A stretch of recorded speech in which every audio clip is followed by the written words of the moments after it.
most times, open we holo, the easiest thing for you to do is because you call ima eme na the other side of the world, Nigeria, ijiwe bi obodo.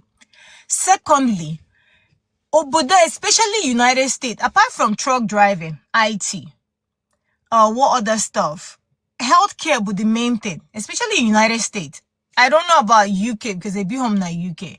I don't know about Canada, but I know Canadians that I've spoken to, Haga Agwaga, is the same thing. Ibato obodo, if you cannot do truck driving, I will advise you, go into healthcare. That's the number one thing any human being wants to do. Go into healthcare. Go straight back to school. Me LPN. If you want to do RN, you do RN. BSN, you bulu BSN tenisi. Because most times, oh, they are suffering, but they are not doing anything to elevate that suffer. Like this Kenny said, most of the time, the reason why most people are the yellow madaka is when you help them, they turn around and say you're trying to manipulate them. You're trying to take money from them.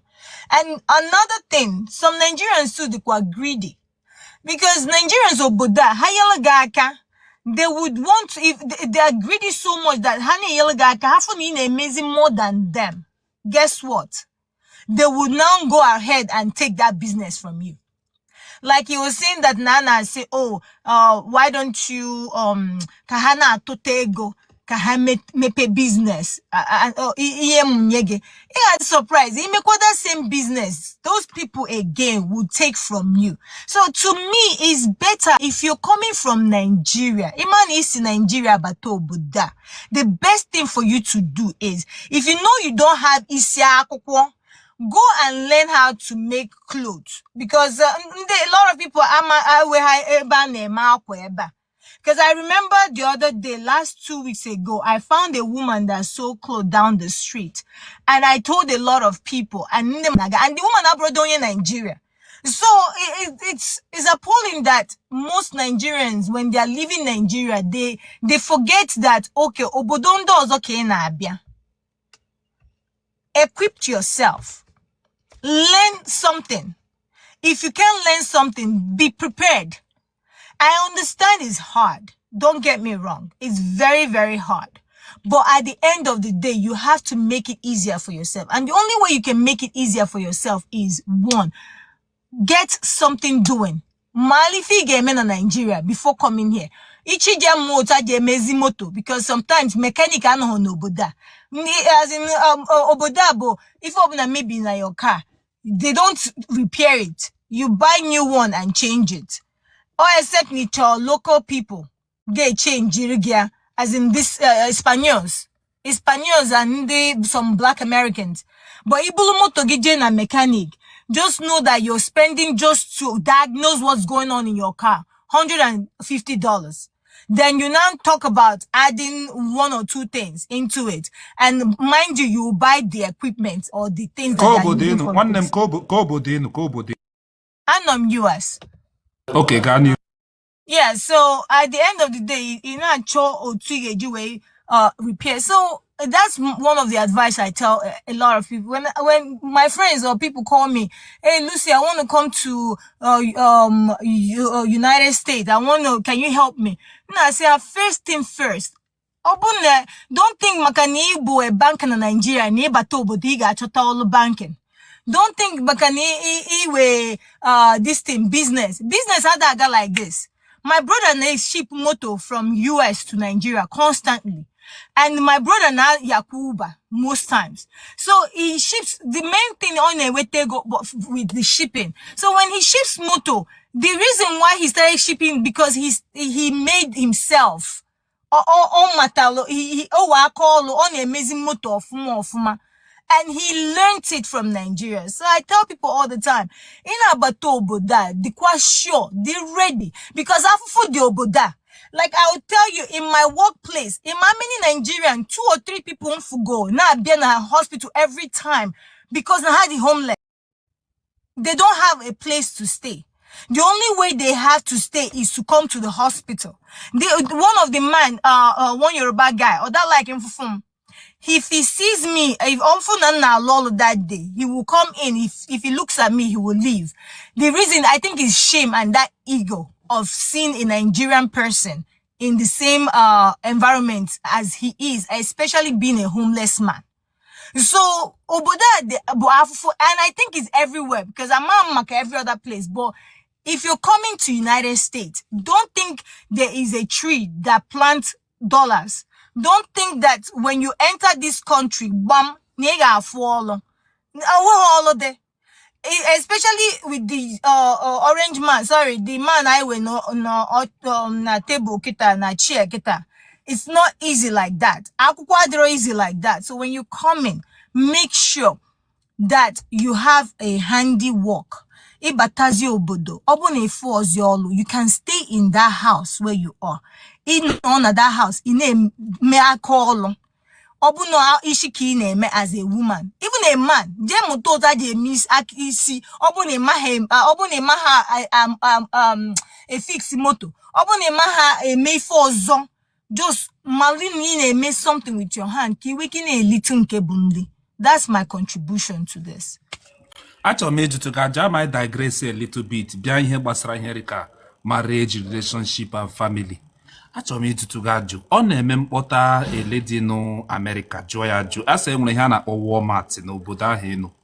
It's a logo di puta, but I'm a to Gaj. But before I'm jogging this one, come to go digging. If onye na no na Walmart, can you marry that person? Kiga hoya no need dream on way upgrade.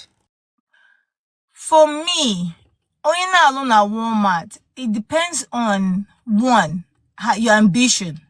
Obu that na in na Walmart or Walmart because I when some people na Walmart, they don't have away he for bunna. They don't have any ambition. They just want that daily breath. They make it 2K. They just want that 2K. Glass, the too intelligent. White glass, the very intelligent. What I go so ama maybe gra university, him gra polytechnic. Actually, me joke. Na Walmart ke ambition no career biko. Onye na onu. And when ambition no so, the more than that because we oche ga gosiri na ga onye na Walmart. Ochi ga gosiri na ga amoku onye na Walmart rather than giving him the opportunity. No. It's no na Walmart or ambition or zo career. A lot. Really? Ambition also. Onye na-make $4,000 ya na Walmart. Na surely ike na extra shift na the same Walmart. Ke ihe ọzọ ịchọrọ ọ ga-egbuzi onwe ya nwanne m. What are you saying? There is a lot of opportunity. Opening a Walmart because I have a friend that works in Walmart. He actually is a lawyer or na Nigeria lawyer and came to United States. I think he couldn't pass his board or something, and then he's now one of the top managers now Walmart, but not Texas over there. So there is a lot of Walmart. It depends on your rank. You can be a daily or daily or ndi na alona na their kitchen or bread or stockers. Like, it's not possible now. If that's your ambition, don't get me wrong. If that's what you want to do, that's what you want to do. Do not get me wrong. But to me, where I have actually put myself, where I have actually grown myself, where I am going to now, like the level I am going to grow myself to, and you're not ambition enough to grow yourself, that you and I cannot be together. At the end of the day, some people can actually push you back because most of those type of person, they would not, sometimes jealousy not by inside, except you meet a very good man. If I meet a man now and he tells me, oh yeah, I'm in Walmart, I am also in school, I'm also doing this. I'm also a businessman. What the type of business I'm doing. And I look at the con and pro of all of those things on him. If it's a very good job, if it's a very good business and I feel like, okay, I can invest inside of that business. I would, I would support him. But open also so Walmart. In a make it for that. Do you know how much rent is in this country? In an apartment, 1-room apartment, Amamaka, Texas, Houston, and all that, New Jersey is very expensive. In 1-room apartment, you're looking at paying close to like $1,500 for a room apartment every month.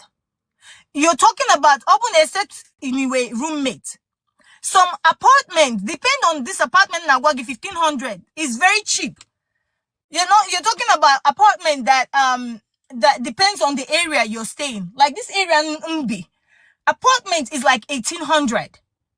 So it make it $4,000. In a close to like $2,000 na apartment EB. If for those $2,000, you put in gas, you have a car. Except you a car you go take cash. And you're just putting gas in your car. Mind you, sometimes you have family in Nigeria that you'll be paying. You'll be sending money to your family in Nigeria, right? You need to save. So at the end of the day, what's left in your account after all of the bills equal a month, wakeable like $500. So is it $500 that you use in taking care of your family? So if you want to work at Walmart, mind you, as a Nigerian, I will tell you this for free. Nigerians, when they come to United States or anywhere in the world, they are top notch. Nigerians go to the extent of making the best, if he's in the hospital, making the best doctors, the best nurses. So Nigerians are ambitious enough that Walmart, Nigerians don't really stick in Walmart. Walmart can be the beginning of their step and they move forward. Some bakwa. Walmart, no.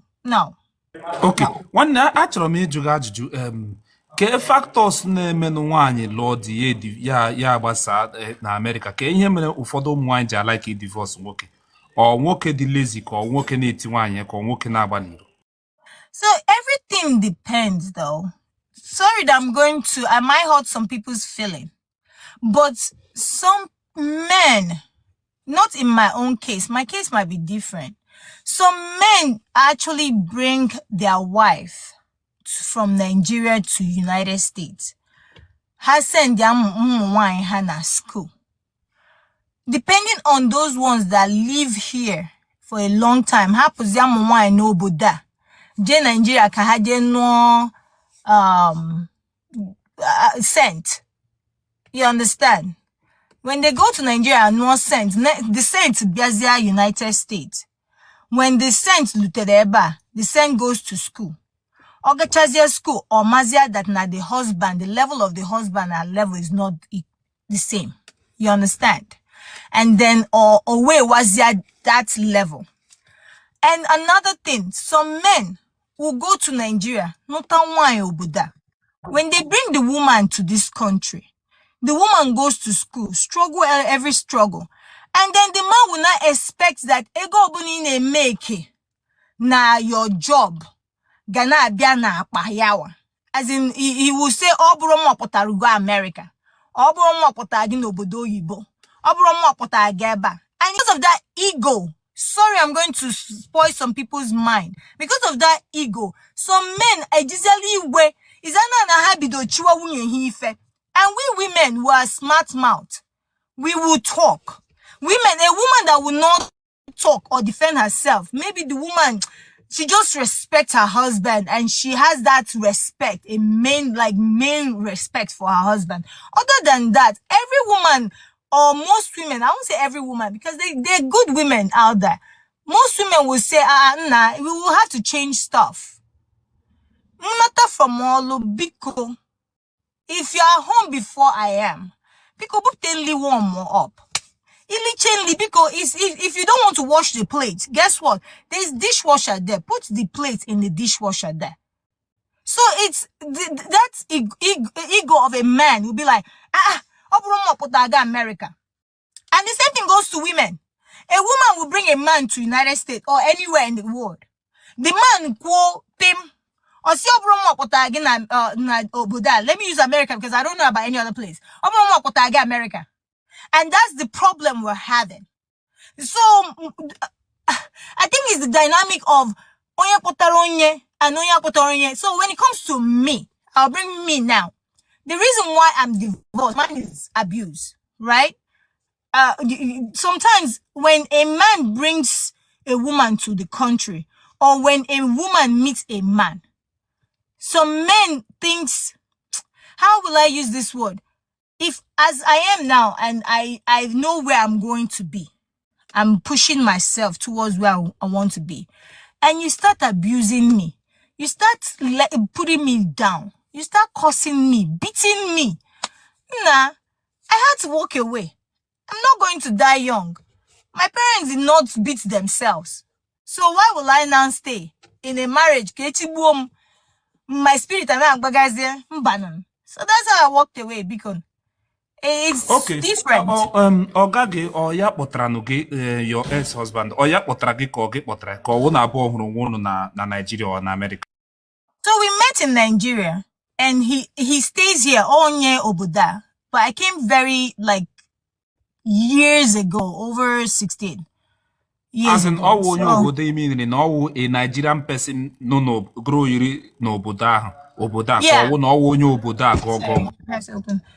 Onye obodo, as in parents bụ onye bai amụrụ ya n'obodo. Yeah.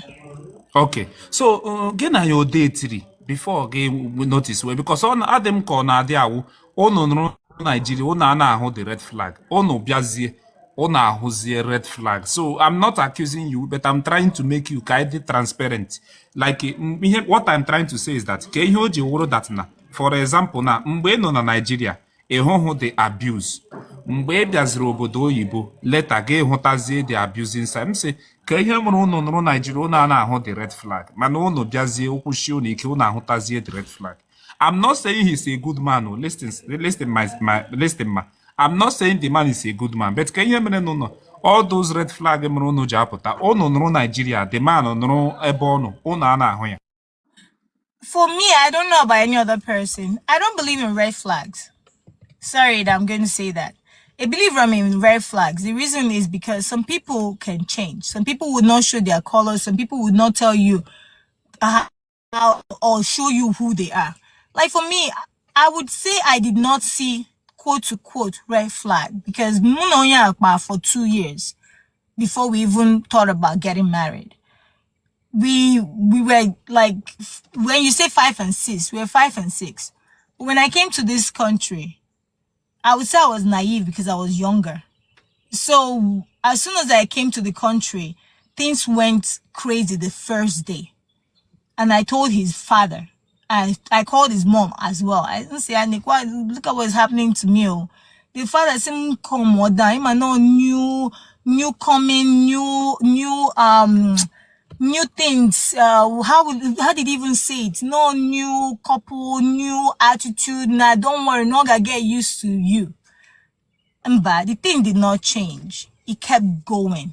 And mind you, my oga. So for every other person that thought no so but at the end of the day, it went to the extent of I was knocked out. The abuse kept going until the last one. I was knocked out. They rushed me to the hospital. The ambulance got to me. They rushed me to the hospital. The doctor said his father na the room na asụrụ m Igbo na asị m Nneka ikuku n'ife ọbụla Nneka ịma na a ga-ejide di gị Nneka mechie ọnụ gị Nneka. So because that's my Igbo name, and so the doctor noticed the dynamic. The doctor see now all work go their way. Let him he wants to talk to me. He wants to examine me, not talk to me. He wants to examine me. So my ex-father-in-law walk away. Otoja walk away. Na asikwam lotekwi ife ngwage. So the doctor Nehemiah said, you don't have to say any word. Just blink. Do you need help? Now I almost died. When the ambulance came to me, my eyes was open. and I wasn't responsive. So every relationship is different. I did not say a word, like even to today. I don't talk about it, and I would want to not talk about it here. Till today, I've never told anyone what happened to me. Like my parents didn't even know until they saw me after everything happened. So everyone is different. And my own is not about, oh, maybe no makako kijiwe mature, no, maybe no makako kijiwe cross over. No. My family, we travel vast before then. So it's not my sister was in New Jersey when this abuse was happening. My sister came to see what's going on with me.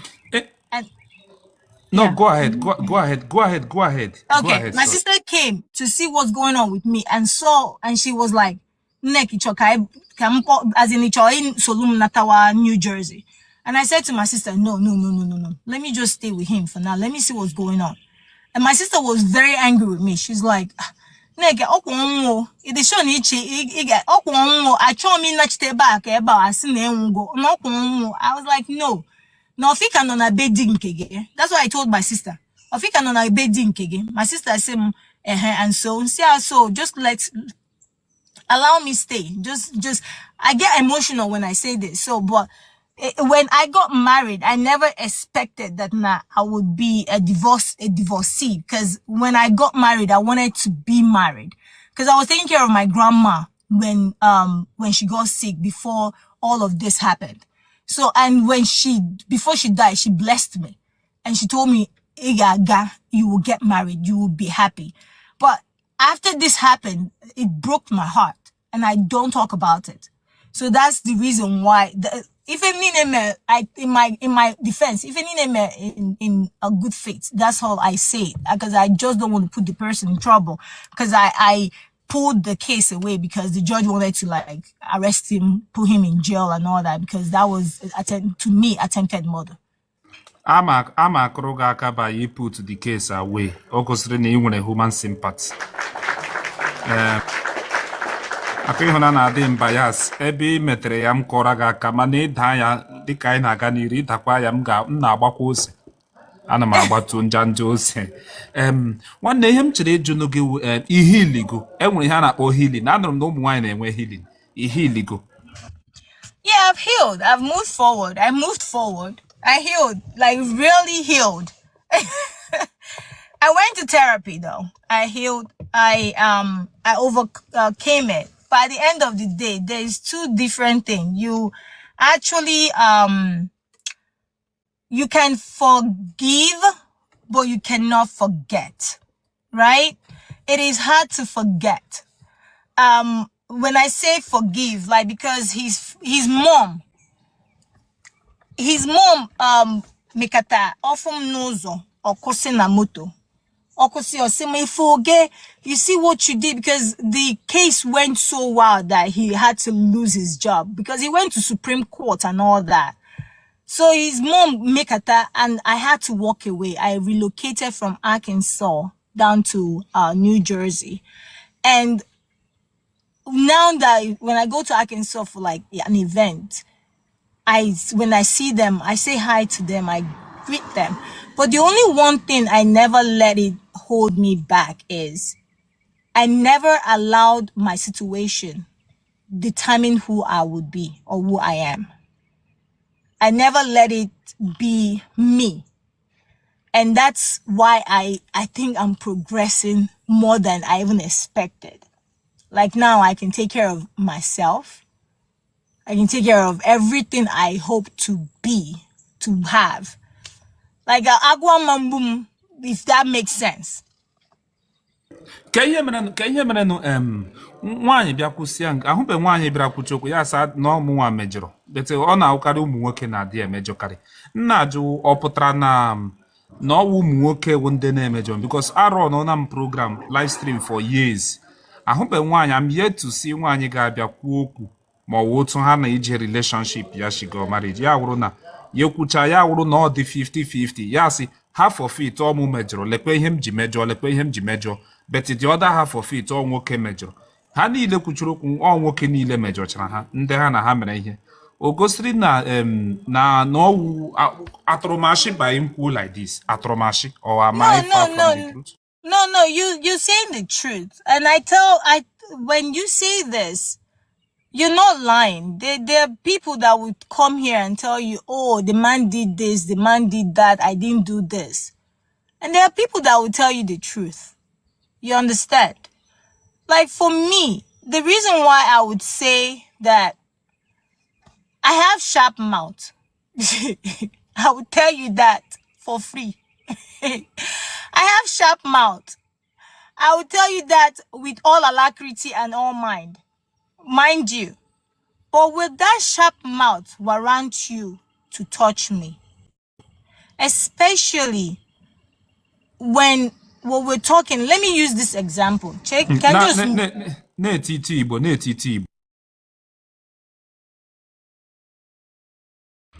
Okay, I know she's Nate in an ifem. I can't hear you, Royat, beyond. Are you there? I can't hear you. Check your speaker. Are you there?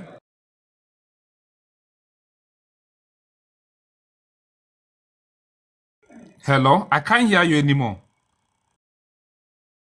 Mute yourself and unmute. Mute your mic and unmute. Or you mute your mic. Hello? Can you hear me now? Very loud and clear. I can hear you. Okay. So ihem chere ejugi otu no na ị ga-alụgharị di ọzọ going forward, maybe not now but later. Ị nwere ambition, ị nwere plan ịlụgharị di ọzọ later to remarry. Oh yeah. I believe in marriage. I don't mind where the person is. I mind the reason is because Chegodo. The reason is because I try Igbo and I've been disappointed. But I mind the Igbo. And I'm talking to somebody now, but I mind the Igbo. And the reason is because I want that culture. That culture my parents kuziem, that nurturing and culture. And our like you won't onye inatanono, the person na magologe, the person ma your culture, the person instantly, the person na amanwi when na isi denli. You understand? The person ichi poapo, like ichi made something, the person, it doesn't look weird. I will not make sense. Because you know buying and the person that they're too interested in if I name buying, that's a problem. So onye obudozo, the person who bido kuziwa the person makobudum, and that's the only reason why. So ihu onye toturu gị na ihu onye toturu with 3-4 years, he will kill you. No, I'm sorry. Okay, no, you are sorry. So ihe chere ejuge onye ahụ esi gị na ya na-akpa na unu na amụnwe. Don't call his name, but onye ahụ ọnụnụ na Western world ka ọnụ na Africa. Ọ na ebe a. Okay, ọ wụkwa onye ebe anyị. Yeah. Okay, so ele ihe nwoke ga-eme gị na otu ugbo enu na ka ihe nwoke ga-eme gị so red flag, you won't marry again. Ọ bụ na nchikwu okwu, like ọ bụ na any little thing, a man that keep repeating, as in like I use my ex. My ex will keep butter like this to the house. And there's something that happened, or as not you with argument. None on my phone, because I don't, this back and forth. My parents, my mom and my dad, bless my dad's soul, because he passed last year. My mom and my dad, you will never see them exchange words. If all this back and forth stuff, they didn't teach me, so I didn't learn that. So no na phone or no na computer, na pay something. The next thing, or some, didn't you hear me talking to you, blah, blah, blah. You just don't want to talk to me. The next thing, or when, is that not on the phone, or fling, guy, or where the computer. My sister, okay. Actually, I have an important question. Can I the concise Isaiah? Because you're in a live stream, now power tap, now share, now repost, whatever you do. Please, let's go forward.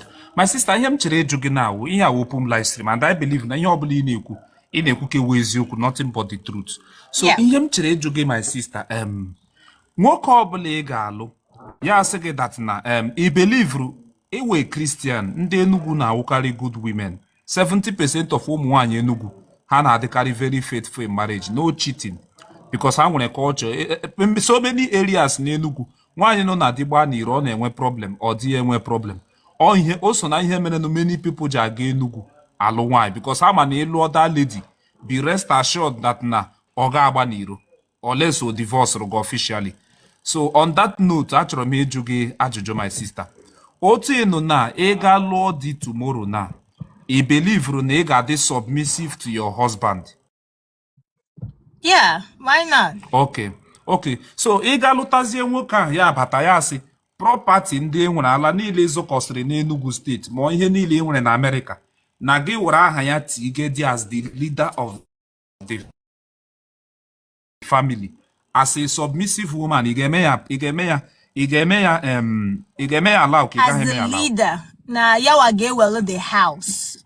Ọwụghị were na gị were aha ya maybe let's say na m lụga gị ka m ji mara gị ma dị atọ nsị gị nwaanyị ọma ịma ka ife ga-atọ ka m burukwule your property nọ na New Haven Enugu were aha m tii ya as the leader gị werezie nke gị tii ya as the second leader. You get me as a submissive wife. Can you do it? Why would I do it? But HMNC submission. HMNC a woman need to be submissive. I didn't say a woman need to be submissive. I said I will be a submissive wife. So there's two different things. A woman be submissive to your husband, and the husband love one network on. So as a man, love your wife. So this submissive. Yeah, I will be submissive. Okay. So actually me mana ihe mere no na. Abia na umulo, dey submissive, but abia na investment, dey financially submissive, property wise, dey submissive. Submission, a woman need to submit in everything, both in what we do. So the difference is, like a man now, I'm the man with property before I came, right? I don't expect my name to be in his property before marriage. Otizia famna the property, that's fine. The same thing with me. If I get married tomorrow, if I put my husband's name, not, his name is now top, mine will be in the bottom. It's the same thing. His name shouldn't be, my name shouldn't even be closer to his name. Like if he has children before me, I expect his children's name. Ne Lord tomorrow. Oti in America, isi onye nkano, isi onye nkano. Onye nkano Enugu. So Lord tomorrow, ge say that enwe any property ndị nwere as a lady no America na agba mbọ. Ị ga were aha nwoke ahụ tige up, tige nke gị attach, ị ga eme. No, why will I attach his name? I will put his name, but not attached. Mine will be attached. That makes no sense. It makes no sense because at the end of the day. But like essence of it, as when two come together, they become one. Because that means value property more than your husband. No, that's not true. Obro, true. It's not true because at the end of the day, if my husband is a hardworking man and he's ambitious like I am, we can get properties together. And his name should be on top. And I acquired this myself. So if I put your name in, don't expect your name to be on top and my name on the bottom. And let's be factual for Christ's sake.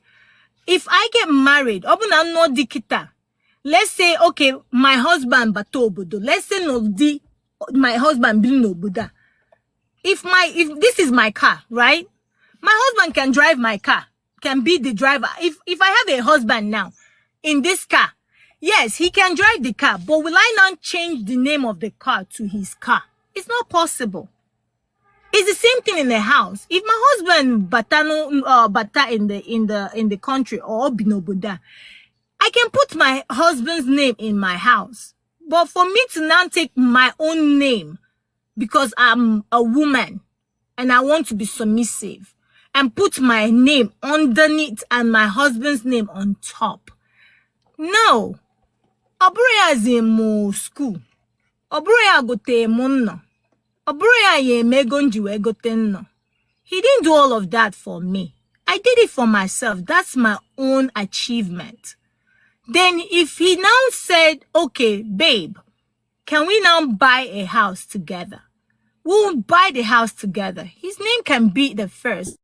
I'm not that woman that'll be like, oh, I make more money than you. Because technically, if I get a man, just like you said, Walmart, I'll be making triple of what you're making. Or even 4 times what you're making in that Walmart.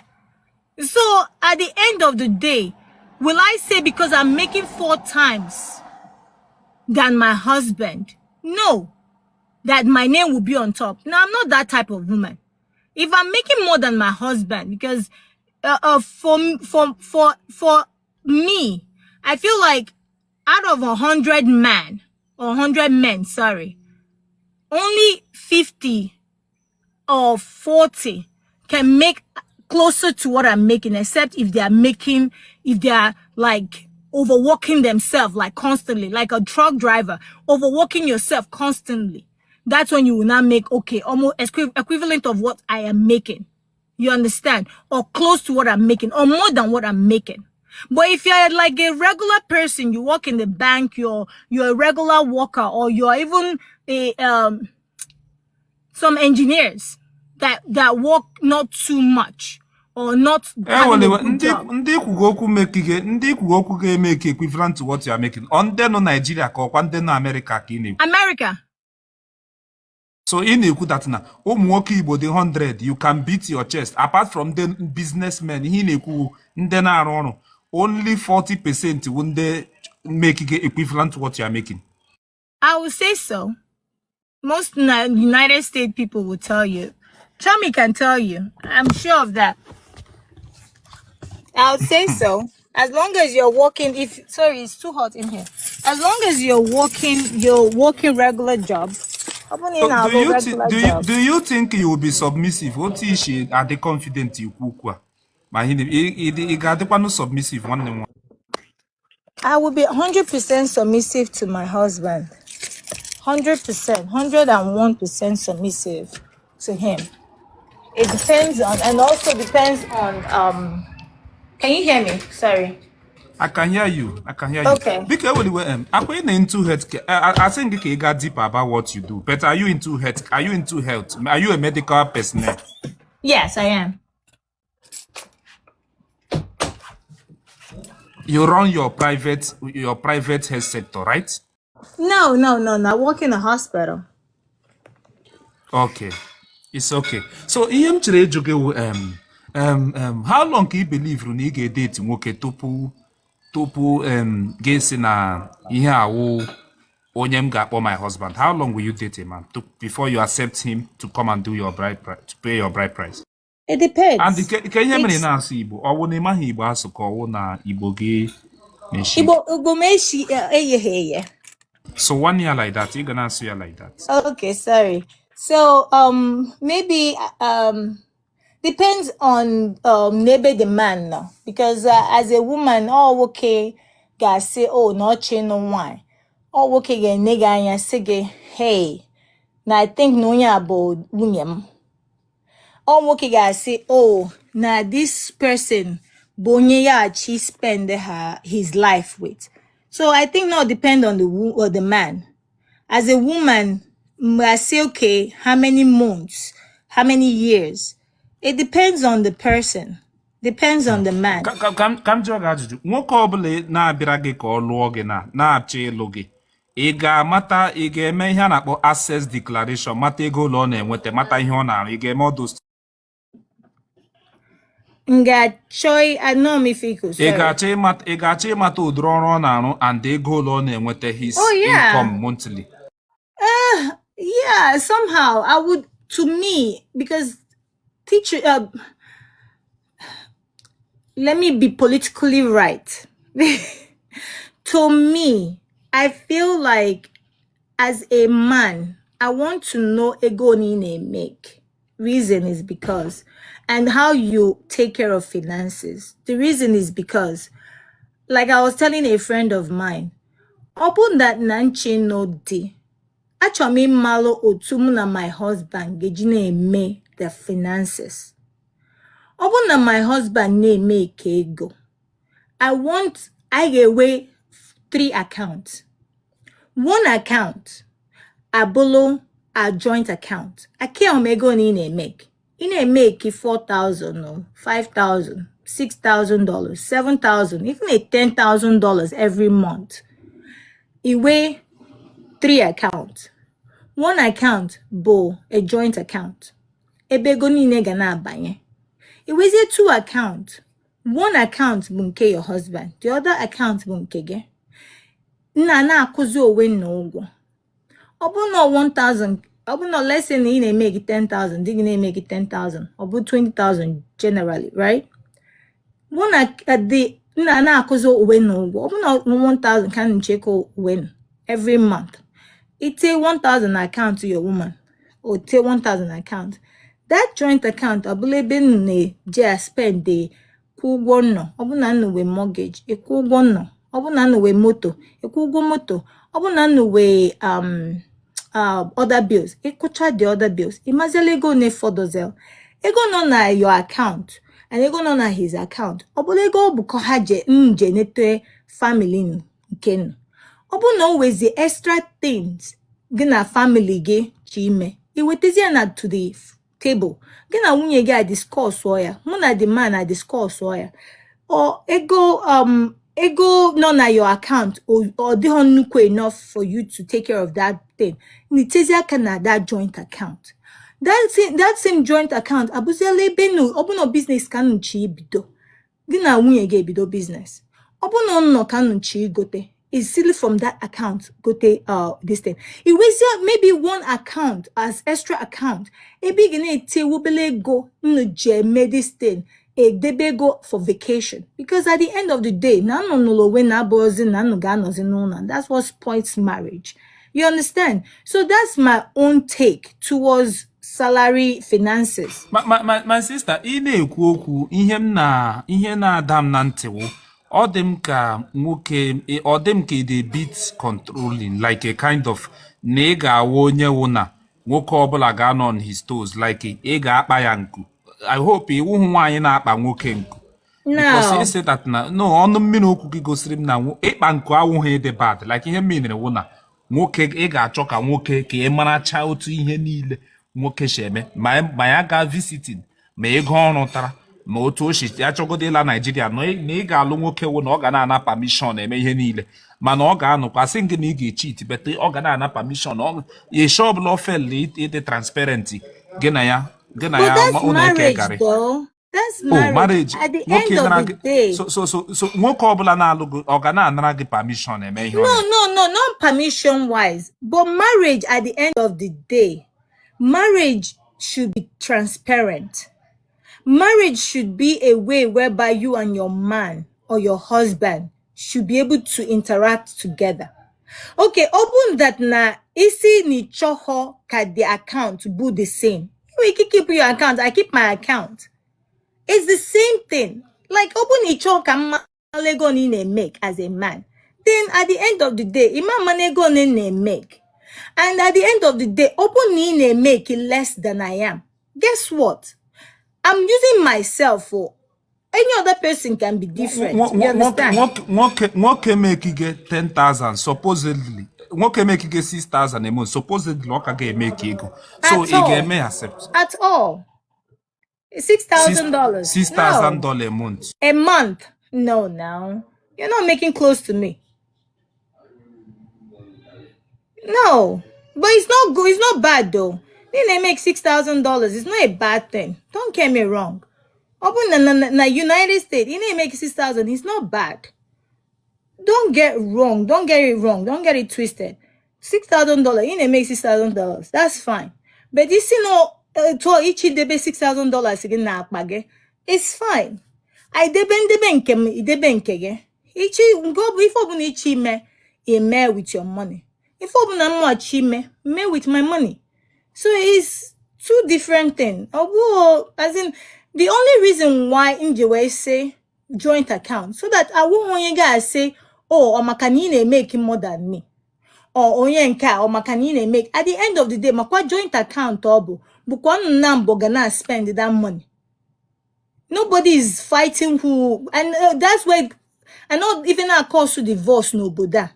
A lot of divorce is about financial problem.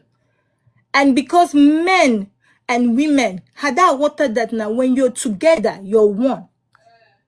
You understand what even naga? When you're together, you're one. I have told somebody this this advice, and it's working for them. A man and a woman have been in the same house. They should have a joint account. My sister, but you get 1 minute.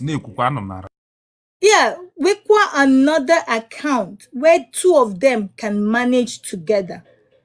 When it comes to, and I think that's where mistake is. Ebe one guy say, egom, what can I say? My money, my money.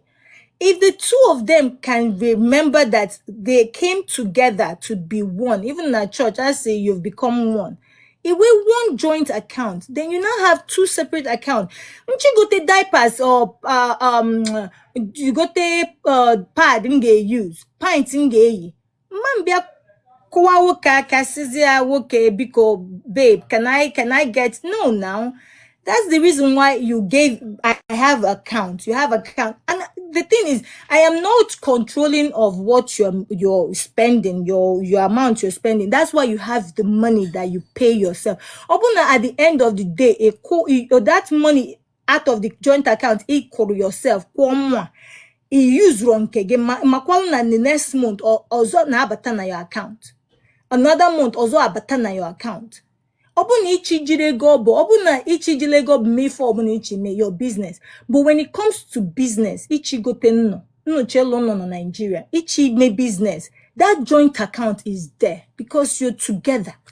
So most marriage does not work because of women and men. Because man says so someone. But it's more in women because women is he wants to know what I'm making, or men the same thing. I want to know what you're making. So mine for me, if a man say, babe, can we get married? Now, if you don't want to go with us having joint account, we can have separate account. But mind you, if I'm making more than you, you will not come and tell me, babe, if you making more than me, can you borrow me money? We're not borrowing money. The beg on kegi, spend your money yourself, and I'll spend my money myself. So at the end of the day, we're living as one. If that makes sense. I don't know. I don't know what else to talk about. Sorry. Okay. My sister Oshiliko. So likely from now to 2 years, he gets settled down 100%. Well, I don't know. Aburam Chuku. If God, I've been happy. Like I tell people, when I was not talking to anyone, I am single and I'm not searching.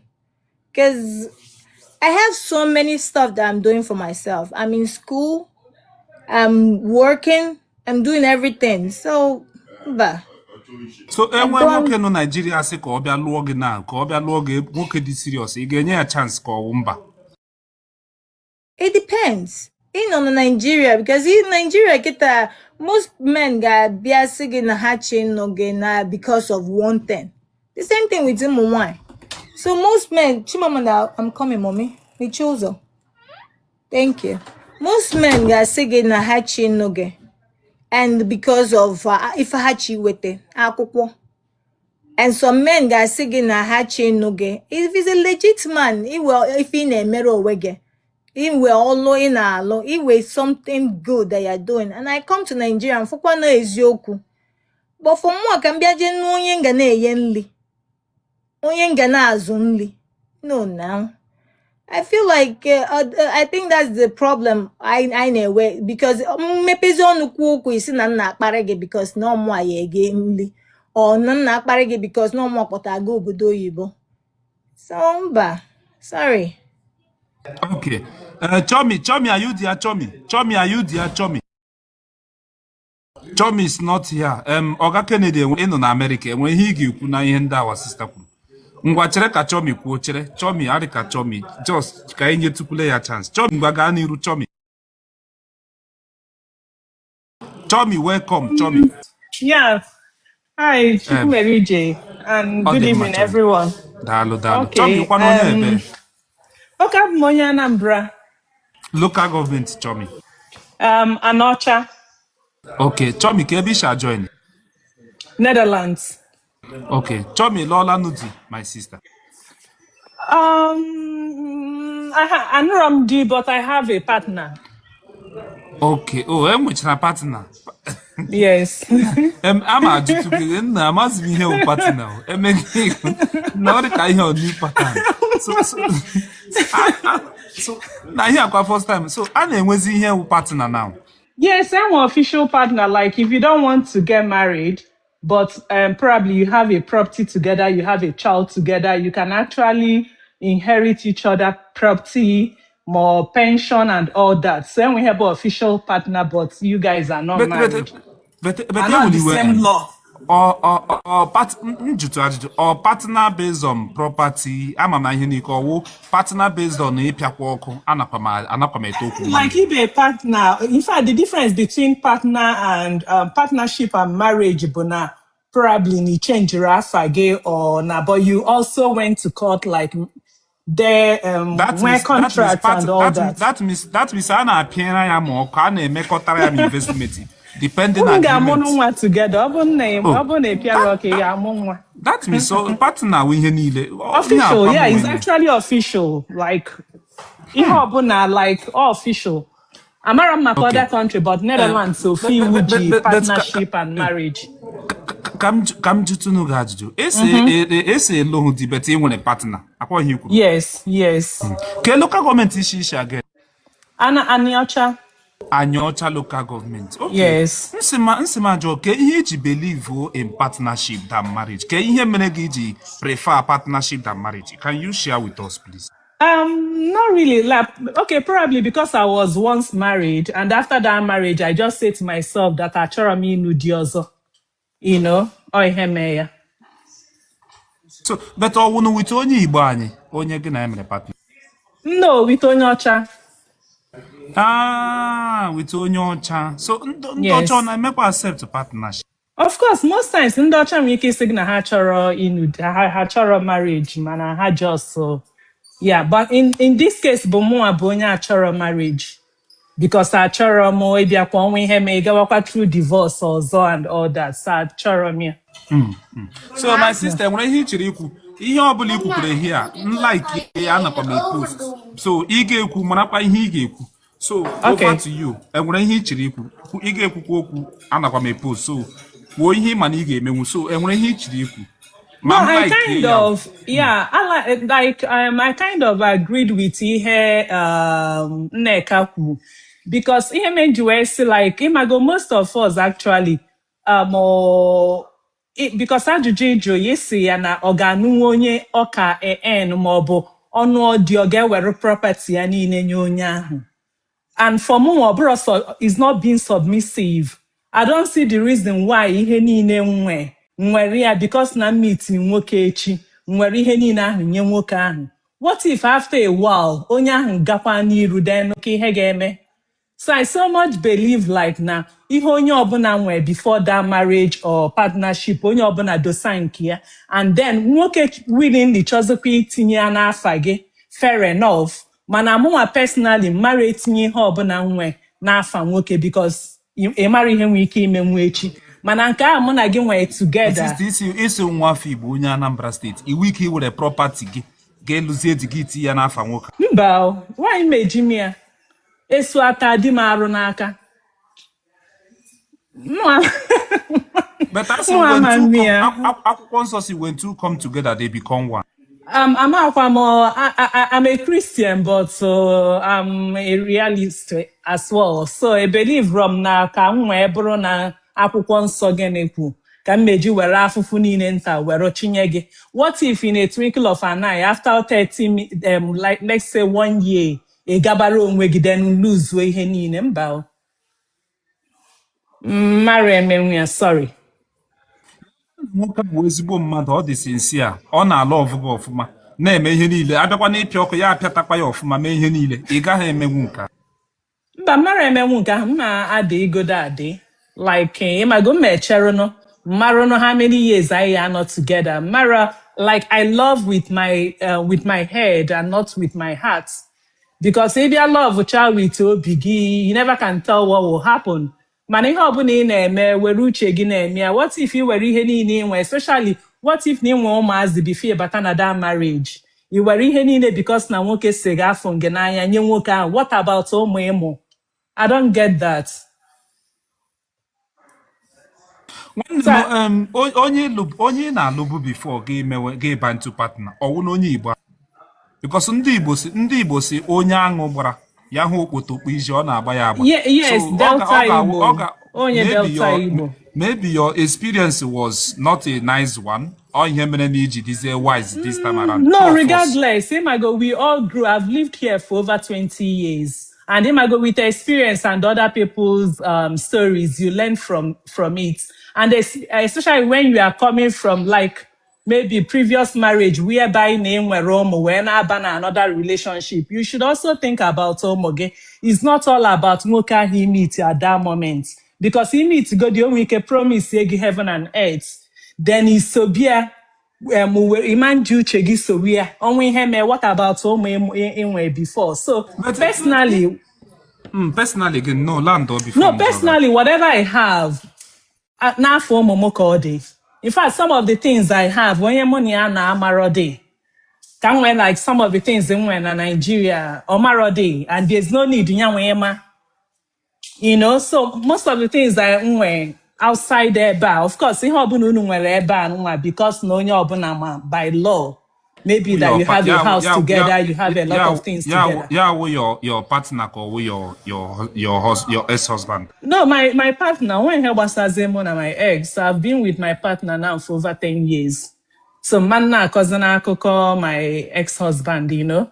But what I'm saying, like whatever I have in Nigeria or whatever I have, I need Rome Guabiano. I like Romoene Nuku. Imana dia onwe ụmụ nwaanyị ga-ebe meet nwoke iburu lifestyle gibunye ha n'aka. Tomorrow they will use it against you. So I believe in telling a man ihe o need and not in a touch or buru ihe niile about you bunya. I don't think it's necessary. But that's my own opinion. Amụ ada na m Chineke ihe m nụga ihe n'ọrịka ewerele gị na beyond tikodo ụnụ abụọ mindset ụnụ abụọ chere ihe ọwụ ịmakwazi the biggest thing mere na ụmụ nwoke Igbo anyị wụ social media. O mepele ịmana anya m emepele today. Amaghị m na enwere mentality ụmụ nwaanyị is different now. Ịhụkwa a na-ekwu ya mche na ọwụ akụkọ ifo Oga Kennedy enwere ihe ndị ịghọtaga today. Anyway, my sister kam jụcha gị so ihe na-ekwu that na property ndị nwere na property ndị nwere ị ga-agwa ya your partner like ndị nwere before gị lụọ ya ọgbasaghị ọwụ business. But like I said, onye ọbụla relationship ọbụla the difference. Ọbụna ị na-alụ onye banyị probably ọbụna onye ọcha, what's the point of egwu ya ọ na-edere ịma because somewhere he hold GMA and he will also not understand. So what's the point? N'uche nke gị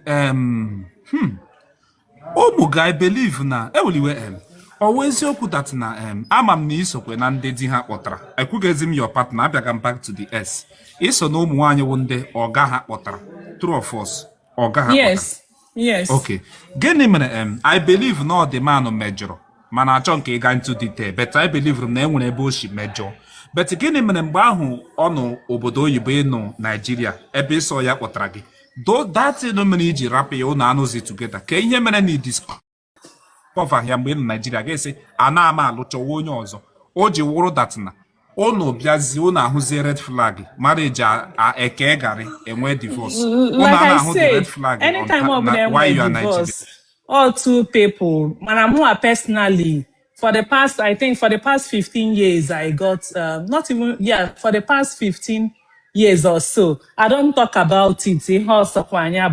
I always say there's always two No, side of to a story. I'm not. So I don't. I'm not saying. I'm not saying that you should talk. I'm not saying you should talk about it. But the question was that gịnị mere unu mgbe unu can you hear me? Can you? yes, ana m anụ ihe ị na-ekwu. A sị gịnị mere unu na-reject the person ma unu hụ the sign mgbe unu nọ na Nigeria? Amara dị m ọ dependị. Ọ Okay. dependị. Ọ dependị. So na nghọta nke gị enwe any property nwere na Nigeria ka onye ibelivru ga-eme ya inherit na nghọta nke gị ọwụ ụmụazị these beautiful kids emụrụ n'obodo Igbo ka ọwụ ụmụnne gị back home ka otu isi win those investments. That's the sad reality. Ịma na anyị nwa emosia nwa ebe a we don't want to believe na 90% of ụmụazị amanna. And Imago, we live in denial when we talk about this. So more, I so much believe na ejibe nene anya ọ bụ na onwere nwa m nwe interest na Nigeria. I will sell all the things nwe. Were ego nye ha or I will write my will. Nwanne m ama inherit ihe m ebe m nwere ụmụazị need ya. So nkaba nka mmarụ na me need those things. I will sell them. Na ọ bụ na ụmụ m adịrị interested because obviously ha ga-etosigo. So njụọ ha ọ bụ na ha adịrị interested but ihe ọbụla nwa ọsọ ya bụrụ na pin ọ na-agara ụmụ mmụọ n'afọ ọ nwere ihe pin nwee ya agara my siblings mba because I really work hard to get those things. ị na-eto okwu mana okwu gị na-adị blunt but okwu ikwucha ya na echi gị yawasị hey nka m kwuru adịkwa m sorry nka m kwuru but otu isi ekwu okwu wụrụ otu isi dị bold in doing things. I don't have any problem with it. Ebe m shekwu na onye kwucha maybe enwe otu my team member she like a post ya ka people to learn then onye ahụ pụta sị hey putuo nke a hey ya hụ na onye ahụ dị fake o ji out of ọ pụtara na social media kwuo ihe ọzọ but ihe ahụ o kwuru akwụkwa ihe ọ na practice. So going forward na ihe m chere ịjụ gị wụ that na ị na-ekwu that na the sad reality wụ na ụmụazị amụrụ n'obodo oyibo ụka ọnụ kwuru ya mgbe anyị na-ebido beti o kwuru ya ị na-ebita wee m na-ala ike ịma na ụka ọnụ okwu ya dị ha ị na-ekwu na many children amụrụ n'obodo oyibo including your own many of them are na-abata Nigeria. Yeah, that's the sad reality. Now wow. So ịkawa nka na ụmụ gị adịghị interested ị ga-erekọshi most of those properties. Yeah, definitely because ka onye na-arapụkwa anya nwere onye na-arapụrụ ya so by the time ị na-eji ịmarụ ka onwe nwa gị nwee interest obviously ọ bụ na nwere nwa gị nwee interest ka ihe na-arapụkwa anụ those things lee ya nye na ụmụazị ego ka ha wee ma ihe ha ga-eji ya mee mana ọ bụ na onwe nwa gị nwee interest ịmarụ nke ị ga-arapụrụ ya marụ nke ị ga-ele. Now, this word is not, my sister. You were realistic, true. I like remote in are very blunt. So, that means, can you accept this reality? Equal you were with many of them. How are uncomfortable? Yeah, like him, okay, for instance, I have a cousin, governor, see me, nare edunata ụmụ gị Nigeria, nare na generation gị ga-efu, na generation gị ga-efu. Mana this my cousin, like, ebe nya na parents ya bi, amarụ m ihe, they live in a public yard, like, one room, ịma gonna face me, I face you. Mana ha rota to go the bungalow na village. So when I say your parents see the goes 80, 75, 80, cabina that face me, I face you one room. Mana ha chọrọ na go na village ebe enwe comfortable bungalow because na ha dị used to Enugu. Then keduzi ihe m expect ụmụazị m mụrụ ebe a ha etosi ebe a ha rapụzie comfort zone ha be ebe a ha anaba Nigeria. Ọ fịakwara arụ ụmụazị anyị mụrụ ebe ịnaba especially ọ bụ na gị nwa bụ their parents na-anọ ebe a maybe once in a while iduru ha na ụlọ then ha tozie. In fact, most of us, especially women, may even not go home na ika mana anyị anara achọ igwe onwe anyị eziokwu otu a nnọ kịta anụnwa ụmụmụmụba nwa because when I came here as a young girl nwesị ụmụazị my parents anọrọ ebe nwere m any support from them then ụmụmụmụwa nwa nna anọ here for ụmụmụ mgbe ndị 70 nnababa anyị ịga wite onye ka mụ na ya ga-anọ because my sister anọrụgo na be ụmụ ya then nrapụzi ụmụ m n'ebe a nwee ike inyere aka na-enedo grandchildren ha anya grandchildren m bụ nwa ha nsị na nna na Naijiria kedu onye mụ na ya ga-ana at that point na-enwezi oyi nwegodo oyi ha ncha nọ na be nwa ha just like my mom now na travel si na be ụmụ ya niile then isi na mbicha ebe a nruo 17 kedu onye nna anakwu na be anyị ebe a ka mma nọ because ebe mmazi bụ ụmụ m ụmụ gị ahụ bụzi family gị because ndị niile bụ siblings gị na n'ụlọ at that age nọzi na be ụmụ ha mana we live in denial ebe a unfortunately. During that old age, looking at you, you are beautiful and you still look fresh. So what I'm trying to say is that when a time na Nigeria, do you see that time coming? Because ụmụ m na ebe a ma rapụ ụmụ m ga kedu onye mụ na ya ga-anọ ọ nnazi ebe anyị nọrọ na be my sister ya na ụmụ ya nọrọ ebe nji mara people eventually you will find out na ndị bụzi family gị bụ ụmụ ịmụ n'afọ ụmụ ịmụ n'afọ nwa inwe grandchildren gị inwe ụmụ gị ha ncha niile biri for instance ebe a ị nababa anyị ga-eme gịnị onye ka gị na ya ga-anọ anyị ga na-agwakwa n'onwe anyị eziokwu because eventually ndị bụ ụmụ gị ahụ bụzi family gị your grandchildren bụ family gị ịrapụ ha ebe naba Nigeria ga nọrọ na-eme gịnị. You can visit, but you will always remain your home. Like I always say to my parents, like for instance, nwana ga-enyi m ebe he tie n'ozu nwaọkpụ anara na spirit nwaọkpụ anara nọ. Eno Netherlands, Europe. Ịgbala your parents a shop ọbụla enwere ka elie gị n'obodo oyibo. Yeah, definitely. Unless no one feel otherwise. Yes. Ọwọwọ ha arụ nwa afọ Igbo esi. Ya nwụọ n'obodo oyibo. Ya because I so much believe live your life 100% ọ bụrụ arụ. Ịnwụ kezikwana ihe ma. I so much believe like enjoy your life while you are living. Because mgbe m was okay ọnwụọ ibu na-amụba anyị ụmụ m ga na-aga every year na-aga itinye flower n'inyi m mana enyi m ebe a every year ụmụ m aga na burial ground ka aga fụ m. That's the sad reality. You say you from Anambra, a very strong custodian of Igbo culture. Of course, I'm from Nri. You from Igbo. Oh, yes. Yes. The forefathers of Umri, don't you think they will be provoked that they say instead of Ibata Nigeria, my sister, think twice.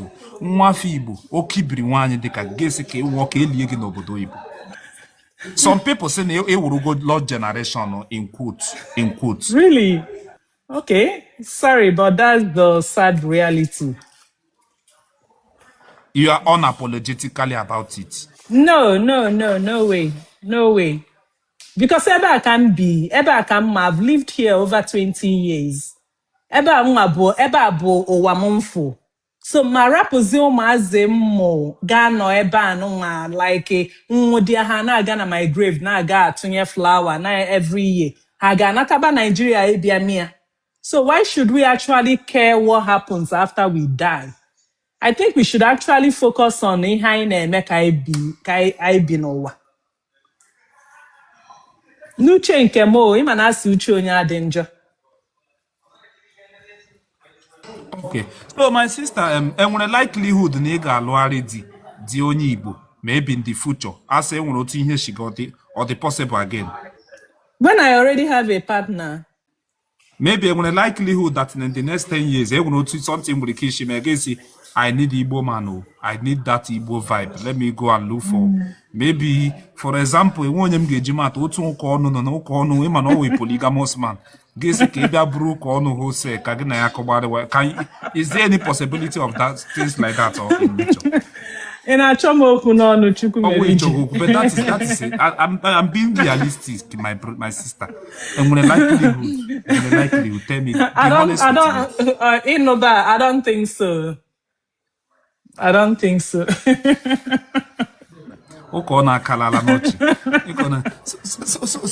So ụmụnne anyị ndị amụgo ụmụ na abroad in ekwu that na I respect you today because when so many ladies believe na ihe na-ekwu but ihe mere m ji ewuru ka ọ na-ekwu ya in a very aggressive way. Ọ na-ekwu mba wọpụ ihu nwa gị nụ until anyị kwụsị. Wọpụ ihu nwa gị. So ihe m chere ịjụ gị wụ that na so ị na-ekwu na ịnwụ ha na ka elie gị na Netherlands n'obodo ahụ ka akwa gị dị ya. Yes. Achọzikwa akwa m n'ụlọ maka asị na ọ nwere ka esi ebunata ozu amara m ka esi eme ya n'omenala. But definitely I will be buried here.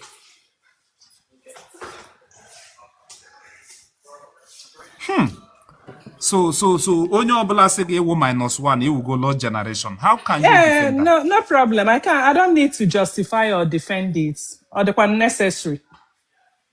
This is exactly here. In life, I think you should actually do what you want and not actually what other people want. And in Judio Momo, they will tell me that they will prefer that na any member. So why should I care about other people's opinion? So, my sister, I'm adhana m eziokwu. This your response krama kananti. So enwekwe n'ụlọ ndị ịzụkọsịrị, so maybe ụnọ na ndị na-azụ mortgage enwere mgbe ga-eru nga irekọsịa ya hapụrụ ya ụmụ gị ka ọ wụ na ị ga-eme ya. Yeah, definitely. Definitely you will downsize. Ọ bụ na ị bi na bigger apartment, gabazia n'obere because ịma nwere ike ị na-maintain ya na ịka. My sister, ka ihe nyere gị iji believe na onye ọcha ga-aka mma even for partnership? Anụ m na a na-emekwe partnership so many European countries. Ama m na a na-eme ya na America, but I don't think so. But anụ m na a na-eme ya, at least a na-eme ya na Spain, France, a na-emekwe I think probably Sweden and the Netherlands. But ihe m chere ịjụ gị wụ that na ka ihe iji believe na onye ọcha wụ the best person ime partnership ọwụghị onye Igbo. Ọwụ na enwere ihe nọ na ndị ọcha nọ special. Ama m ihe mere na emasị ndị ọcha. Emasị ndị ọcha dị romantic, ndị ọcha dị understanding. Ọ dị ka go ahead. No, I just feel like Imago, don't get me wrong, Imago, if they actually want you, they will accept you for who you are and need your mogadero relevant. But probably only Igbo will always feel like Nemerong a favor. Ndị ọcha na-alụ nwaanyị ji nwa a single mother. Yeah, why not? 100%. Here my first time ịhụ na onye ọcha lụga single mother. Like onye ọcha mere partnership. Eche na ndị ọcha na-alụ nwaanyị ji nwa. No, I have 3 kids, before I met my partner. Yeah. So it has 100%. Nothing to do. Yeah, 100%. So all depending. Everybody's story is different, just like the lady was saying. Yeah. And when you meet them, they will take you for who you are. Amambia feed when emeronge favor. Mana, at the end, it also depends on when you meet. Like when I met my partner, I met him. He was actually my manager at my office. And because I go Dutch passport.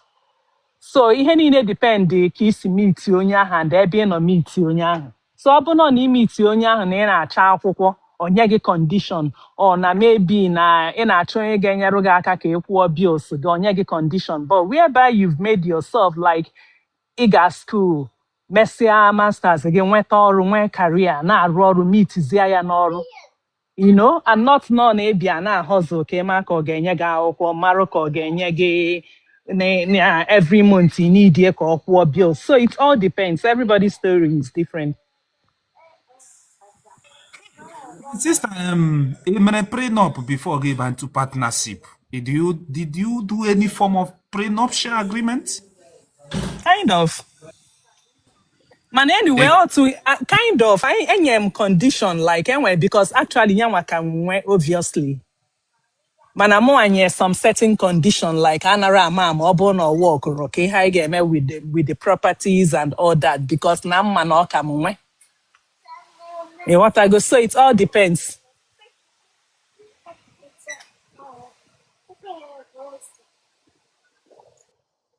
Wow.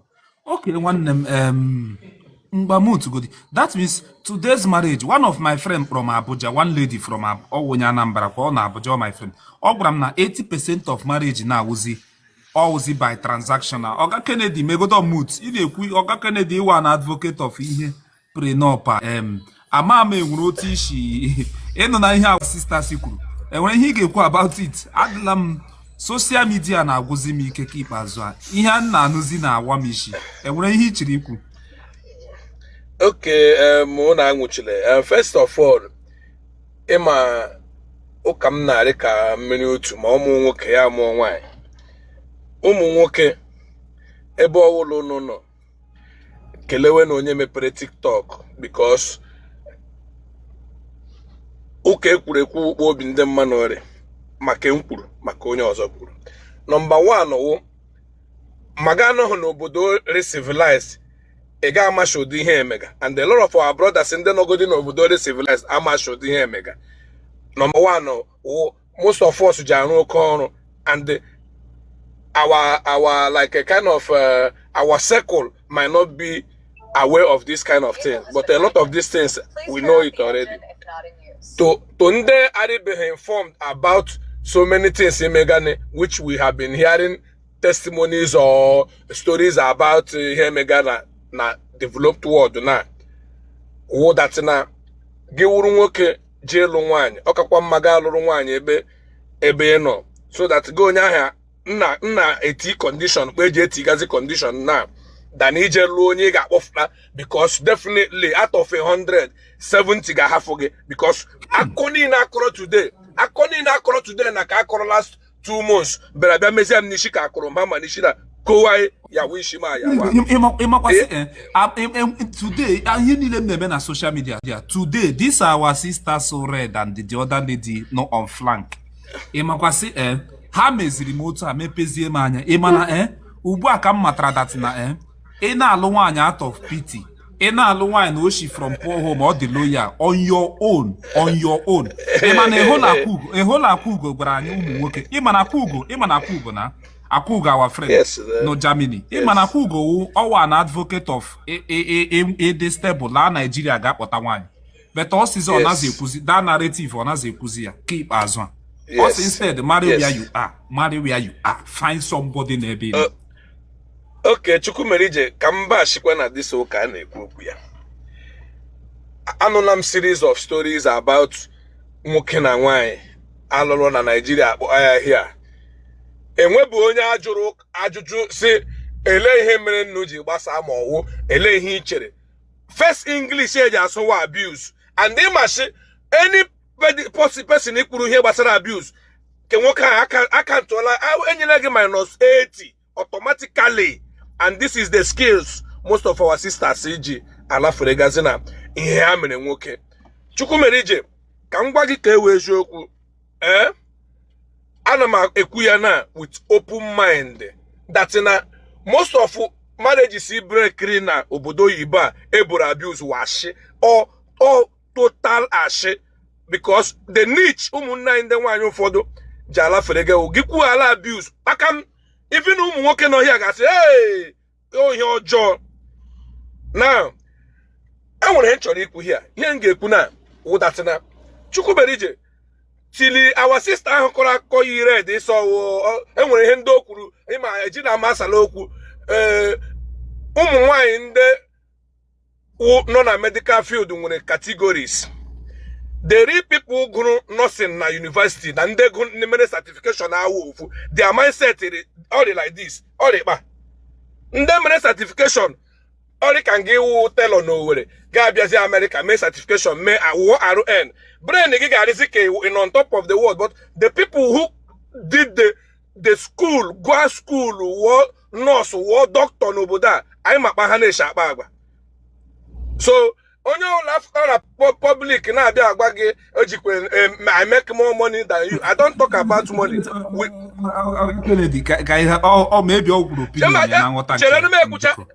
I'm not referring to her, but I'm saying in general. Onye ọwụla fụtara n'iwu ma nwoke ma nwaanyị abịa kọrọ gị akụ ego o ji eme keke you need to rate the onye ahụ sherere n'ụwa that na ihe ha bana n'isi ya mmanụ Chineke kere aga n'ofu. So amazi m ihe onye mkpọrọ ha ihe mkpụrụ in general. I do not care about mortgage ya ihe mkpụrụ general talk. I didn't call her. Now ihe niile akọrọ gbasara ejikwe meke that English abuse we na-eji adan grade nwoke ọwụla nwere divorce na ala bekee. And ihe m na-ekwu gị wuru a man nọ n'obodo oyibo dị stable ịlụ nwaanyị ma ị chọghị ịlụ nwaanyị ebe gaa mere partnership with onye ọcha mụrụ ụmụaka since a nọzi na lost generation a na-ekwu ya. So ihe na-ekwu na awụ ka ikpeazụ a na ihe awa sister partnership wụzi the new slogan na onye na-amaghị onye na-enweghị elu ya ga mere partnership mụrụ ụmụaka nọ because ihe na nwanne anyị nwaanyị a kwuru here na ahụla m ya that na indirectly eji ma ilusi aghụghọ ka eji ara nwaanyị ike ya pere mpe jee partnership with onye Nigeria na aga eme partnership with onye Nigeria ebe a ga-eme partnership with ndị ọcha ebe gị sụnwa Igbo gị na nwanne gị nwoke inwekwara ike na-enwecha ihe ndị ọzọ ị na-eme onye ọcha amanụ Igbo ihe ma wanyị nọ partnership. It is all about interest. Ọ ihe arụgazi na ebe ị ga-aga lụọ nwaanyị na Nigeria gị kpọọ ya hia because ọ bịara hia ọ masị iwu obodo kara aka hia ya akụkashịa gị ọrụ gbuola gị na ya ọzọ dị ka ibe ya ya feel that na choice ya partnership ọ ga-abụ na Nigeria ọ ga-abakwa with onye ọcha. So it's business. So ụmụnna ndị chọrọ ịlụ nwaanyị chọrọ ịla Nigeria, I feel we need to change to partnership too because ndị m na-emere ebere na ndị na-adị stable gị je para nwaanyị bịa ihe akụkashịa gị ga-abịaza na Kechukwu mere ije tima ihe nwaanyị mere m my brother save yourself data akụkọ nọrọ here mere partnership ke gị anyị ga-support kwa gị because all the business ebe ihe ọjọọ ga-eme onye ọbụla ahụ ya to our stupid brothers or sisters ndị nọ na ebe ha nọ ha na-asị it is his choice, it is her choice. Unu aga ekwu ihe wee show okwu that somebody nọ here struggle all his life because of ịhụnanya o nwere ụmụnne anyị as culture like ndị kwuru sị ha chọrọ ha ga-eme leke na ya ga-ekwe alụ onye ahụ maka culture anyị anaghị emere people ebere akwa ịma na anyị a na-emere people ebere abịakwala ka imere ụmụ nwoke ebere enwe onye anyị na-emere ebere akwa ịma na anaghị emere people ebere mba akwa ịma na onye nwụ na ha si na gị hate cha m anọ m n'ime trọk ma ị nọ n'ụyọ gị your hate tapara n'ọnụ dog gị you can near me, I can near you too. I will have my own voice to say my word. So here video today Chukwumerije I'm like give share the video maga compare person on my page Chukwumerije my own word. I know the partnership because this is here heartbreak that's in our sister that this is why most people in Nigeria and when a lot of damaged people on social media ma nwoke ma nwanyị Mom, no, we can't when they're gonna rate as damaged person. I don't care. So our sisters, so forth, they don't care too. But for this kind of thing, not hear many. Nigeria, will give a lot of single mothers. These people will police that thing, motivate it, use money and support you. Because most of them the damage. I'm telling you this 100. I don't care how you feel. Because that now. The promotion is just coming from most of our sisters like that because they want to have their union, their group. They got on that secular ya wuru na ede single na ịma anya digress itule na ihe business ya kwugezo okwu ihe gbasara family and marriage ya wuru na ede single na otu ogbe na let's assume ama na iji nwaanyị jikwa ụmụ ya na ede single na ị ga-aga na Nigeria n'ime village otu iwe traditional man ịma na iwe traditional man ọwụkwanụ chenomegbuchi ịkara aka chere iwe very core traditional man ị ga-abịa na iwe traditional man ị ga-ala n'ime village ma ọ bụ otu a Nsụka nọ na ma ọ bụ otu a Ọhafịa nọ ma ọ bụ otu a Ehime Mba nọ na ị ga-aga kpọrọ nwa na-atọta ụdara n'ime ọhịa so nwa na-ebu tomatoes n'isi nke o ji wụrụ village person ị ga-aga kpọta ya America lụọ ya si traditional man ị ga-eme ya ka ọ ị gaghị eme Chukwumerije to be honest with you the highest number of people kwụra dị azụ n'obodo oyibo ụmụ nwa ngwe because rich children you can't entice them. Yes, I'm telling you now. Rich children, if it's not gonna work from Nigeria, here's your attitude that they don't like you. But when they got comport, Ima datina, some of our sisters ga machakwa datina. Onye ocha megere di ha nkwo. That means di ha no la first wife. Lotazia Nigeria, gwagi that oga alugi, but onye ocha yana baso onye ocha. That means ikpere law officially that he was second wife na Nigeria. Still, watakwagi here age kusaya. So I like here. Rich children will just let you know. I can't take this thing from Nigeria.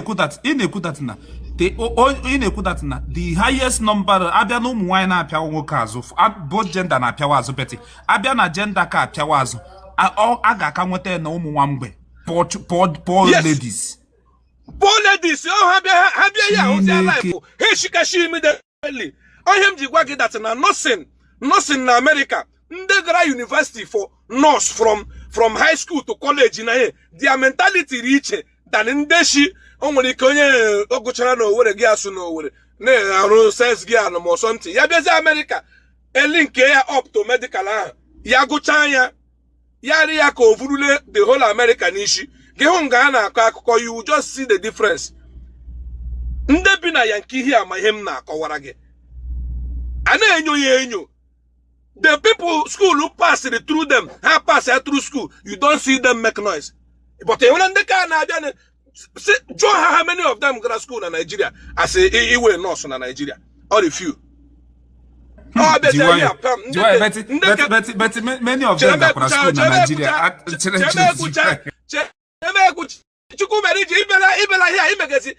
Damage control because of page. He make a damage control because of page. I am not talking to any other person. General local. Chukumerije, can kowara get this thing now. I'm a couple of people on a medical field who bashirike. I call and get that na Gibana like cities Majiroma, Atlanta, Georgia, or Atlanta. And when the big sisters I winning. Hey, Ruchala 70. Emegidele artificial packaging. Ike abacha mkpụrụ ka ihe a. Ya ka ha hafe kanka. Onda wunde hanwe anwanye ga mgbe ahụ bere ọhụrụ. Hey, prune where the game enwere ụmụ nwaanyị na-arụchi ike. Asa nwa mepee your camera. Enwere ụmụ nwaanyị na-arụchi ike ha arụ. Ịhụ ana like ike ha agbacha dị mkpa. A na-arụ ike arụ n'obodo na Yankee. Ana arụ ya bụ ana arụ ya o juru eju even o juru eju enwechara ụmụ consultants ndị na-eme enwe nwoke Igbo ga prefer nwaanyị rụrụ ike ya. Enwe nwoke Igbo na-eri ji na ede wuri ike na nwaanyị rụrụ ukwu ya arụ.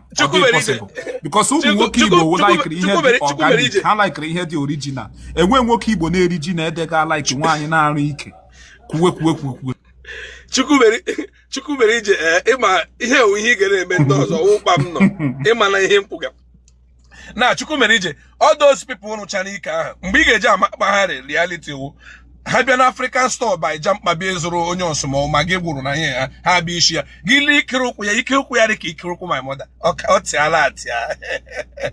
ọ tịala shialele mgbe ha hụcha gị by sudden ha akụja ịnọ nga enyi ya nsị anọ m achọrọ m na-abịa zụrụ ihe m ga-eji so Chukwumerije ihe m na-agwa gị wụ ụdị ndị a wụ ndị promoturu this thing na-arịzi common but ebere emele ma our brothers gị nọrọ na Nigeria wụrụ nwa agbọghọbịa chọrọkwa onye nọ na Ekonwa market or new market ya ga-alụma because ihe a na-aga ọ ga-enye nnụnụ nsogbu because ga-eme TikTok eme n'anya ndị mmadụ ya shakashia like why they are open. So because social media na mere na ụmụ nwoke Igbo ezigbo ihe.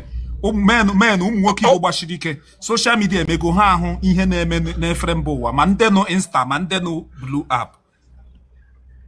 Le Chukwumerije, the highest thing in ụwa niile wụ TikTok. Because all an interactive way of communicating online. Facebook nwere ike na-eme live stream but ọ gaghị ka TikTok. So for gị nwa emecha ihe nga ga post there na Facebook ya eje viral and other people mere people amara ihe enuga he ngwa gị TikTok mere anya mara ndị mmadụ ma nwoke ma nwaanyị ma nwoke ma nwaanyị, because a lot of brothers harikwa messed up already. O mepekwuru ụmụ nwaanyị anya ụmụ nwaanyị amụrụ ụmụ nwoke enwere otu esi akpọrịgo ụmụ nwaanyị enwekwuru ụmụ nwoke dị damage enwere menụ dị damage nọkwa n'ihu akwụkwọ. Okwekwughị m ya nga agbaga m gị here. A lot of our brothers harikwa messed up already. Ka m bịakwa side ha wụ ị ga-anọ as a man. You have been living by yourself here n'obodo oyibo. You have been doing things for yourself. Gijelu as a wine, get me wine expect guy Aisha bill. What you have been doing for yourself, me lube wine. Ebe ma sheri be stable. I not the woman na. No kwara onwe. So if you look around, they put am. Give ya ahụzia that thing. Nna kọwara gị that na. Ije na nursing school na ama Igbo. Ị ga-ahụ nwatakịrị ya sị gị I have a fiancé. Ya ndị nọ America akụrụchana ha with Canada na Australia. Menụ n'obodo oyibo, menụ Igbo gansị n'obodo oyibo, ha na-abata akụrụcha, enwere ụmụazị nọ Nigeria, akụrụchana ha ụta, akụrụchana ha. Yes, m na-agwa gị, ama m a lot of them, ha nọkwa na TikTok here. Ejuru eju ya, ha na-agbagote na bus because of regulation e nyere ha, but regulation ha ọ na-ewekwa ha iwe, but ha ga-achọ break until ha ba ahịa. So upcoming breakers in somewhere in Nigeria. Na-eri so if you as a one here, give kwụsị hustle as a man. Ekwuru m ya the other day here on Saturday on a live stream. Ask him before get what a family gị n'obodo oyibo as a man, you have to triple your finances. A lot of people were attacking me that day, but they don't understand him meaning. Each what a family gị here. Inwe 100,000, it was 300 or 250. My whole jury like that. For the first 1 year, you got a family here. You get pay close attention to your children. Can stabilize here with all the fun and every good thing in America. So it will shorten your way of work or your income. Can he don't sustain no wigi. But a lot of the scale na pattern hedge bindo ha they did not understand that. Chukwumerije, anwanye gị here. First 6 months kwesịrị ewu ha bịa before ha bido school because some states take a longer time iji mee ha accept to maybe 1 or 2 things. Gị jigo di akpọrịwa ha ije Orlando, gị eje Miami, gị eje Norfolk, Virginia, gị eje Vegas, ị ga-akpọrịgide ha ọ wee ego ka eji eme ha. Ajụjụ ala, ajụ ewi, ọ wee ego ka eji eme ha. Ụfọdụ ụmụ nwaanyị like activity. Ụfọdụ ụmụ nwaanyị adịgo expose. Ịkpọta ha ị na-apịa ha activity ha nye gị quick notice divorce ọ gị. Chukwumerije, ọ gị ga-enye ya activity a ka ọ hafee ya na ntị onye ọzọ. Ọ gị ga-enye ya the activity ka ọ hafee ya from another people. Ị sọpọtụrụ onye nụkata ya akpọrọ partner ya ma ebe otu ugbo ị na-anụ ga vacation kpọrọ onye be gị. Ị sọpọtụrụ nwoke kwesịrị ịnụkata otu a ga vacation kpọrọ nwunye gị kpọrọ your partner ụnụ akọ vacation. Ọ dịghị against our Igbo culture. Enwere ndị si na ihe niile adịghị against our culture, so ọ dịghị against our culture.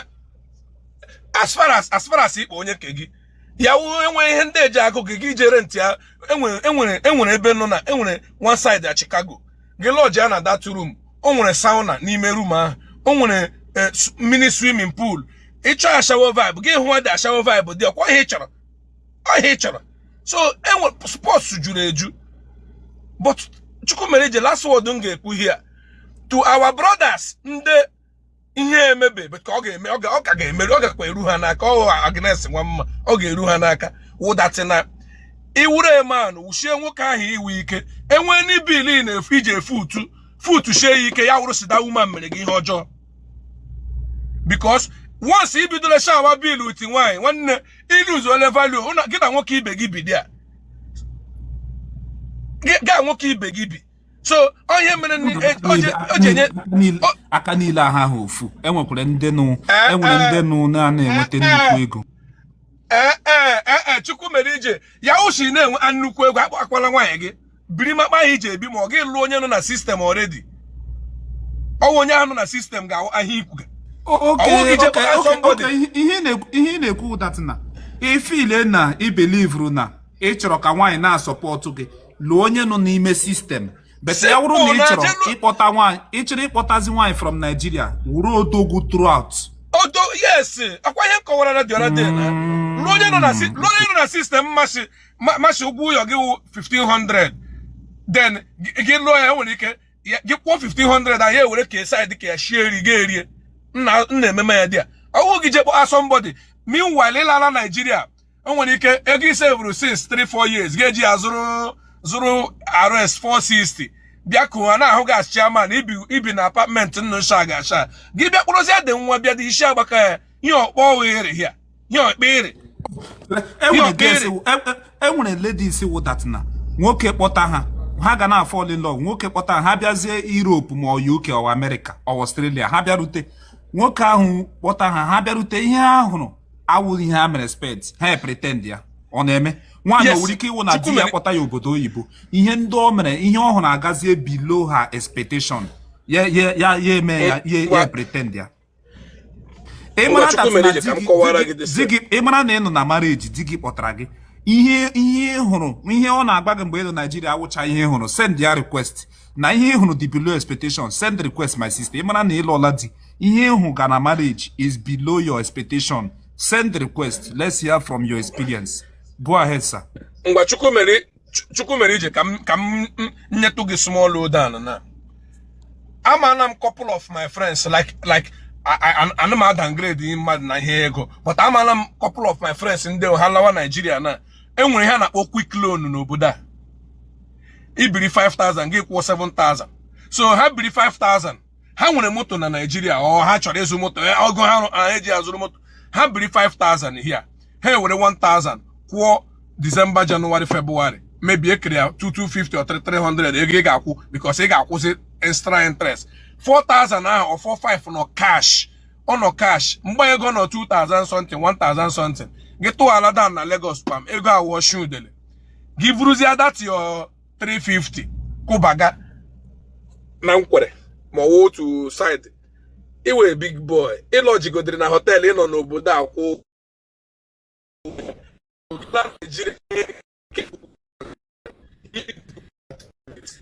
Na because small girl only 21 years 22